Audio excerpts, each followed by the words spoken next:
Hi hello friends, welcome back to my channel. ಇವತ್ತಿನ ವಿಡಿಯೋದಲ್ಲಿ colours ಕನ್ನಡದಲ್ಲಿ ಪ್ರಸಾರವಾಗುತ್ತಿರುವ ಶ್ರೀಗಂಧದ ಗುಡಿ ಕನ್ನಡ ಸೀರಿಯಲ್ನ ಇವತ್ತಿನ ಸಂಚಿಕೆ ಏನಾಯಿತು ಅಂತ ನೋಡೋಣ. ಸಂಚಿಕೆ 47 ಇದು. ಹಿಂದಿನ ಸಂಚಿಕೆಯಲ್ಲಿ ನೀವೆಲ್ಲರೂ ನೋಡೇ ಇರ್ತೀರ. ಹರಿ ಮತ್ತು ಚಂದನ ಅವ್ರ ತವ್ರ ಮನೆಗೆ ಬಂದಿದ್ದರು. ಹಾಗೆ ಅವ್ರ ಅತ್ತಿಗೆ ಮನೆಯಲ್ಲಿ ಸ್ಟೇ ಮಾಡೋದಕ್ಕೆ ಅಂತ ವ್ಯವಸ್ಥೆ ಮಾಡಿಕೊಂಡ್ಳು ಚಂದನ. ಇವಾಗ ಹರಿನ ನೀನು ಹೋಗ್ಬಿಡು ಅಂತ ಹೇಳ್ತಾ ಇದ್ದಾಳೆ. ಅದಕ್ಕೆ ಹೋಗ್ಬೇಕಾ ಮೇಡಮ್ ಬಿಟ್ಟು ಅಂತ ಕೇಳ್ತಾ ಇದ್ದಾನೆ. ಇಲ್ಲ ಮೇಡಮ್, ನಾನು ಇಲ್ಲೇ ಇರ್ತೀನಿ, ಹೊರಗಡೆನೇ ಇರ್ತೀನಿ, ನಾನೇನು ಒಳಗಡೆ ಗೇಟ್ ಒಳಗಡೆನೂ ಬರಲ್ಲ ಅಂತ ರಿಕ್ವೆಸ್ಟ್ ಮಾಡ್ಕೋತಾನೆ. ಬೇಡ ಬೇಡ, ನೀವು ಹೊರಟೋಗಿ, ಯಾಕೆ ಇರೋದು, ಆಯ್ತಲ್ಲ ಕೆಲಸ ಅಂತ ಹೇಳ್ತಾಳೆ. ನಾನಿನ್ನು ನೆಕ್ಸ್ಟು ನಮ್ಮ ಅಪ್ಪನ ನೋಡಿಕೊಂಡು ಅವರಿಗೆಲ್ಲ ಸತ್ಯ ಹೇಳಿಬಿಡ್ತೀನಿ, ಏನಾಯಿತು ಈ ಮದುವೆ, ಫೇಕ್ ಮದುವೆ, ತಾಳಿ ತೆಗ್ದಿಟ್ಬಿಡ್ತೀನಿ, ಹಾಗೆ ಹೀಗೆ ಅಂತ ಎಲ್ಲ ಮಾತಾಡ್ತಾಳೆ ಸೆಂಟಿಮೆಂಟ್ಸ್ ಆಗಿ. ಇವನಿಗೆ ತುಂಬ ನೋವಾಗುತ್ತೆ. ಹಾಗೆ ಈ ಉಂಗುರ ತೊಗೊಳ್ಳಿ, ಇದು ಪ್ಲಾಟಿನಮ್ಮು, ಸ್ವಲ್ಪ ಬೆಲೆ ಬಾಳುತ್ತೆ ಅಂತ ಹೇಳ್ತಾಳೆ. ಏನಾದರೂ ಕಡಿಮೆ ಇದ್ದರೆ ಕಿವಿದು ಬಿಚ್ಚಿ ಕೊಡೋಕ್ಕೆ ಹೋಗಿರ್ತಾಳೆ. ಇಲ್ಲ ಇಲ್ಲ, ಇಷ್ಟೇನಾ ಮೇಡಮ್ ನೀವು ನನ್ನನ್ನು ಅರ್ಥ ಮಾಡ್ಕೊಂಡಿರೋದು ಅಂತ ಹೇಳ್ತಾನೆ. ಬೇಡ ಅಂತ ಹೇಳ್ತಾನೆ. ಆಯಿತು, ಇನ್ನು ಬೆಂಗಳೂರಿಗೆ ಬರೋದೇ ಇಲ್ವಾ ಮೇಡಮ್ ಅಂತ ಕೇಳ್ತಾನೆ ಹರಿ. ಇಲ್ಲ, ನಾನು ಇಲ್ಲಿ ಅಪ್ಪಂಗೆ ಎಲ್ಲ ಹೇಳಿಬಿಟ್ಟು ನೆಕ್ಸ್ಟು ಬರ್ತೀನಿ, ನಿಮ್ಮನ್ನೆಲ್ಲ ನೋಡಿಕೊಂಡು ಹೋಗೋಕ್ಕೆ ಬರ್ತೀನಿ. ನಿಮ್ಮ ಮನೆಯವರು 2 ದಿನ ಇದ್ರೂ ನನಗೆಷ್ಟು ಕಂಫರ್ಟ್ ಆಗಿದ್ದರು, ನಿಮ್ಮನ್ನು ಯಾವತ್ತೂ ಮರೆಯೋದಿಲ್ಲ ಹರಿ, ಆ ಥರ ನಾವು ಫ್ರೆಂಡ್ಗಿನ ಹೆಚ್ಚು ನೀವು ಅಂತ ಹಾಗೆ ಹೀಗೆ ಎಲ್ಲ ಸೆಂಟಿಮೆಂಟಾಗಿ ಇಬ್ಬರು ಮಾತಾಡ್ತಾ ಇರ್ತಾರೆ.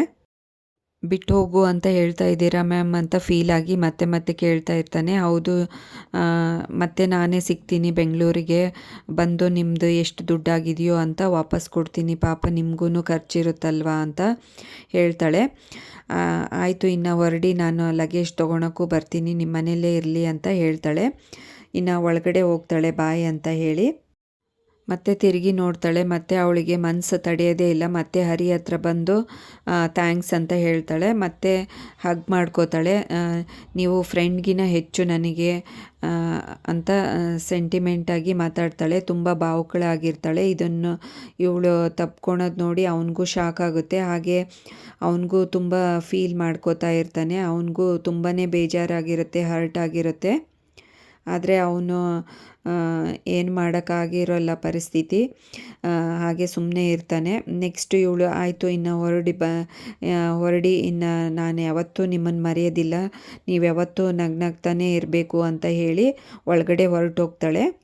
ಹಾಗೆ ಇವರಿಬ್ಬರದ್ದು ಸೀನು ತುಂಬ ಹೊತ್ತು ತೋರಿಸಿದ್ದಾರೆ. ಇಬ್ಬರು ಭಾವುಕರಾಗಿರ್ತಾರೆ. ಹಾಗೆ ಒಂದು ಸಾಂಗನ್ನು ಪ್ಲೇ ಮಾಡ್ತಾರೆ, ತುಂಬ ಸೆಂಟಿಮೆಂಟ್ ಆಗಿರೋದು. ಹಾಗೆ ಒಬ್ರಿಗೊಬ್ಬರು ಮಾತಾಡ್ತಾನೋ ಮುಖ ನೋಡಿಕೊಂಡು ತುಂಬ ಹೊತ್ತು ನಿಂತ್ಕೊಂಡೇ ಇರ್ತಾರೆ, ಬಿಟ್ಟು ಹೋಗ್ಬೇಕಲ್ಲ ಅಂತ. ಆಯಿತು, ಓಕೆ ಬಾಯ್ ಅಂತ ಹೇಳಿ ಹೊರಡ್ತಾಳೆ. ಇವನು ಅಷ್ಟೇ ಹಿಂತಿರುಗಿ ವಾಪಸ್ಸು ಕಾರ್ ಹತ್ರ ಬರ್ತಾನೆ. ತುಂಬ ಬೇಜಾರಾಗಿ ಕಾರ್ ಹತ್ರ ನಿಂತ್ಕೊಂಡಿರ್ತಾನೆ. ಅಷ್ಟರೊಳಗೆ ಒಂದು ಕಾಲ್ ಬರುತ್ತೆ. ಅವ್ರ ಅಣ್ಣ ಮುತ್ತುರಾಜ್ ಕಾಲ್ ಮಾಡ್ತಾನೆ. ಏನಾಯಿತು ಹರಿ ಅಂತ ಕೇಳಿದಾಗ, ಗೊತ್ತಲ್ಲ ಅಣ್ಣ ನಿನಗೆ, ನಾವಿಲ್ಲಿ ಬಂದಿದ್ದೀವಿ ಅಂತ ಮತ್ತೆ ಕೇಳ್ತೀಯ ಅಂತ ಸಿಟ್ಟಲ್ಲಿ ಹೇಳ್ತಾನೆ. ಅದಕ್ಕೆ ಯಾಕೋ ಕೋಪ ಮಾಡ್ಕೊಂಡಿದ್ದೀಯಾ ಅಂತ ಮುತ್ತುರಾಜ್ ಕೇಳ್ತಾನೆ. ಏನಿಲ್ಲ ಹೇಳೋಣ ಅಂತ ಹೇಳ್ತಾನೆ. ಆವಾಗ ಅಲ್ಲೆಲ್ಲ ಚೆನ್ನಾಗಿದ್ದಾರಾ, ಚಂದನ ಮತ್ತು ಅವರಪ್ಪ ಹೇಗಿದ್ದಾರೆ ಅಂತ ಎಲ್ಲ ವಿಚಾರಿಸ್ಕೋತಾನೆ. ಇನ್ನೂ ಸತ್ತಿಲ್ಲ, ಚೆನ್ನಾಗಿದ್ದಾರೆ ಅಂತ ಹೇಳ್ತಾನೆ. ಮತ್ತು ಏನಣ್ಣ ಪದೇ ಪದೇ ಕ್ವಶನ್ ಕೇಳ್ತೀಯ, ಏನು ಬೇಕು ಹೇಳಿ ನಿನಗೆ ಅಂತ ಸಿಟ್ಟಲ್ಲಿ ಕೇಳ್ತಾನೆ. ಸಿಟ್ಟು ಮಾಡ್ಕೋಬೇಡ ಹರಿ, ಹೇಗಾದರೂ ಮಾಡಿ ಅವಳನ್ನ ಕರ್ಕೊಂಡು ಬಾ, ಬಿಟ್ಟು ಬರಬೇಡ.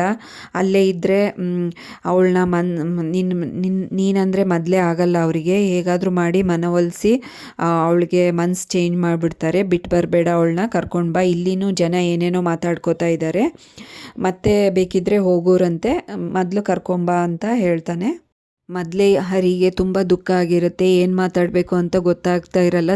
ಸಿಟ್ಟಲ್ಲಿ ಮಾತಾಡ್ತಾ ಇರ್ತಾನೆ. ಆಯ್ತಣ್ಣ ಅಂತ ಫೋನ್ ಕಟ್ ಮಾಡ್ತಾನೆ. ಕಂಟಿ ಮತ್ತು ಮುತ್ತುರಾಜು ಹೊರಗಡೆ ಇಬ್ಬರು ಕೂತ್ಕೊಂಡಿರ್ತಾರೆ ಕಟ್ಟೆ ಮೇಲೆ, ಗಂಧದ ಗುಡಿ ಮನೆ ಮುಂದೆ. ಅಷ್ಟರೊಳಗೆ ಅವರಪ್ಪ ಬಂದು ಮಂಚದ ಮೇಲೆ ಕೂತ್ಕೊಳ್ತಾರೆ. ಏನಾಯಿತು, ನಿಮ್ಮ ತಮ್ಮನ ಹೆಂಡ್ತಿ ಮತ್ತು ಯಾವಾಗ ಬರ್ತಾಳಂತೆ ಅಂತ ಕೇಳ್ತಾನೆ.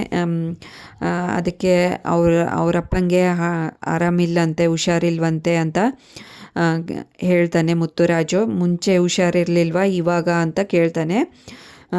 ಇವಾಗಪ್ಪ ಅಂತ ಹೇಳ್ತಾನೆ ಮುತ್ತುರಾಜು. ಆವಾಗ ಮನೆಯಲ್ಲಿ ನಡೆದಿರೋದು ಅವ್ರ ಮನೆಯಲ್ಲಿ ಎಲ್ಲದೂ ಹೇಳ್ತಾನೆ. ಮದುವೆ ಮಾಡಿಕೊಂಡು ಓಡಿ ಬಂದಾಗ ಆವಾಗ ಏನೂ ಇರಲಿಲ್ವ ಇವಳಿಗೆ, ಇವಾಗ ಅಲ್ಲಿ ಹೋಗ್ಬಿಟ್ಲಾ, ಹಾಗೆ ಹೀಗೆ ಏನೇನೋ ಮಾತಾಡ್ತಾನೆ. ಅದಕ್ಕೆ ನೆಕ್ಸ್ಟು ಅವ್ರು ನಿಮ್ಮ ತಮ್ಮನ ಹೆಂಡತಿ ಬಂದ ತಕ್ಷಣವೇ ಧಾಮ್ ಧೂಮಾಗಿ ಮದುವೆ ಮಾಡಿ ಮುಗಿಸ್ಬಿಡಿ, ಎಲ್ಲರ ಕಣ್ಣಿಗೂ ಗೊತ್ತಾಗಲಿ ಇವರಿಬ್ಬರು ಗಂಡ ಹೆಂಡತಿ, ಆವಾಗ ಆಡ್ಕೊಳೋದಿಲ್ಲ ಅಂತ ಹೇಳ್ತಾನೆ. ಅಷ್ಟು ಹೇಳಿದಾಗ ಕಂಠಿಗೆ ಸಿಟ್ಟು ಬರುತ್ತೆ, ಜಗಳಕ್ಕೆ ನಿಂತು ಬಿಡ್ತಾನೆ. ಅವರಪ್ಪಂಗೆ ಹೊಡೆಯಕ್ಕೆ ಹೋಗಿರ್ತಾನೆ, ಮುತ್ತುರಾಜ್ ಬಿಡಿಸ್ತಾನೆ. ಆವಾಗ ಅಷ್ಟೊತ್ತಿಗೆ ಮಯೂರ ಓಡಿ ಬರ್ತಾನೆ. ಏನಾಯಿತು ಅಣ್ಣ, ಹರಿ ಅದಕ್ಕೆ ಬಂದ್ರಾ ಅಂತ ಕೇಳ್ತಾನೆ. ಇಲ್ಲ ಏನಾಯಿತು ಅಂತ ಮತ್ತೆ ಕೇಳಿದಾಗ, ಇಲ್ಲ ಅಪ್ಪ ಯಾಕೆ ಬೇಜಾರಲ್ಲಿದ್ದೀರಾ ಅಂತಲೂ ಕೇಳ್ತಾನೆ. ಅಪ್ಪ ಈಗಂದರು ಅಂತ ಹೇಳಿದಾಗ, ಹೌದಲ್ಲ ಕರೆಕ್ಟ್ ಇದೆ, ಅವ್ರು ಹೇಳೋದು ಕರೆಕ್ಟು, ರಿಸೆಪ್ಷನ್ ಮಾಡಿದರೆ ಆಯಿತು ಅಂತ ಹೇಳ್ತಾನೆ ಮಯೂರ. ಅದಕ್ಕೆ ಅವರು ಕಂಠಿ ಮತ್ತು ಮುತ್ತುರಾಜನ್ಗೆ ಈ ಐಡಿಯಾ ಚೆನ್ನಾಗಿದೆ, ಅಪ್ಪ ಚೆನ್ನಾಗಿರೋ ಐಡಿಯಾನ ಕೊಟ್ಟರು ಅಂತ ಹೇಳಿ ಎಲ್ರಿಗೂ ಇಷ್ಟ ಆಗುತ್ತೆ. ಆಯಿತು, ಇನ್ನು ನಾವು ಎಲ್ಲ ತಯಾರಿ ಮಾಡ್ಕೊಳೋಣ. ಮುತ್ತುರಾಜ್ ಮತ್ತೊಮ್ಮೆ ಕೇಳ್ತಾನೆ ಕಂಠಿ ಏನು ಅಂತ. ಹೌದು ಅಪ್ಪ, ಫಸ್ಟ್ ಟೈಮ್ ಇಂಥ ಗುಡ್ ಐಡಿಯಾ ಕೊಟ್ಟಿದ್ದಾರೆ, ನಾನು ಯಾಕೆ ಬೇಡ ಅನ್ಲಿ, ರಿಸೆಪ್ಷನ್ ಗುಡ್ ಐಡಿಯಾ ಮಾಡಿ ಮುಗಿಸ್ಬಿಡೋಣ ಧಾಮ್ ಧೂಮಾಗಿ ಅಂತ ಒಬ್ರಿಗೊಬ್ರು ಮಾತಾಡಿಕೊಂಡು ಒಳಗಡೆ ಹೋಗ್ತಾರೆ. ಇವರೇನೋ ಮೂವರು ಅಣ್ಣ ತಮ್ಮ ತಯಾರಿ ಮಾಡ್ಕೊಳಕ್ಕೆ ರೆಡಿ ಆದರು. ಬಟ್ ಈ ಕಡೆ ಚಂದನ ಮನೆಯಲ್ಲಿ ಏನು ನಡೀತಾ ಇದೆ ಅಂತ ನೋಡ್ಕೊಂಡು ಬರೋಣ ಬನ್ನಿ. ಈ ಕಡೆ ಚಂದನ ಅವರ ಅತ್ತಿಗೆ ತವ್ರ ಮನೆಯಲ್ಲಿ ಕೂತಿರ್ತಾಳೆ. ಒಂದು ಕಾಲ್ ಬರುತ್ತೆ, ರಿಸೀವ್ ಮಾಡ್ತಾಳೆ ಅತ್ತಿಗೆ ಅಂತ.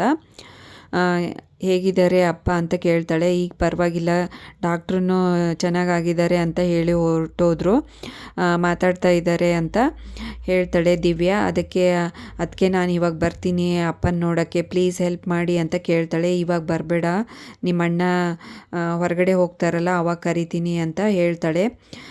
ಅಪ್ಪಂಗೆ ನಾನು ತುಂಬ ಕನ್ವಿನ್ಸ್ ಮಾಡಬೇಕು, ಈ ಮದುವೆ ಬಗ್ಗೆ ಎಲ್ಲ ಹೇಳಬೇಕು ಅಂತ ಹೇಳಿದಾಗ ದಿವ್ಯಾ ಹೇಳ್ತಾಳೆ, ಇನ್ನೇನು ಹೇಳೋದಿದೆ, ಮದುವೆ ಮಾಡ್ಕೊಂಡು ಹೋಗಿದೀಯಾ, ಮತ್ತೇನು ಹೇಳೋದಿದ್ರಲ್ಲಿ ಅಂತ ಹೇಳ್ತಾಳೆ. ಇಲ್ಲ ಅದಕ್ಕೆ ನಾನು ಅವ್ರಿಗೆ ಹೇಗಾದರೂ ಮಾಡಿ ಕನ್ವಿನ್ಸ್ ಮಾಡ್ತೀನಿ, ನಾನು ನಮ್ಮ ಅಪ್ಪನ ಹತ್ರ ಮಾತಾಡ್ತೀನಿ, ನೀವಾದರೂ ಅವಕಾಶ ಮಾಡಿಕೊಡಿ ಅಂತ ಪರಿಯಾಗಿ ಬೇಡ್ಕೋತಾಳೆ. ಆಯಿತು ಅಂತ ನಾಳೆ 10 ಗಂಟೆಗೆ ಬರುವಂತೆ ಅಂತ ಹೇಳ್ತಾಳೆ.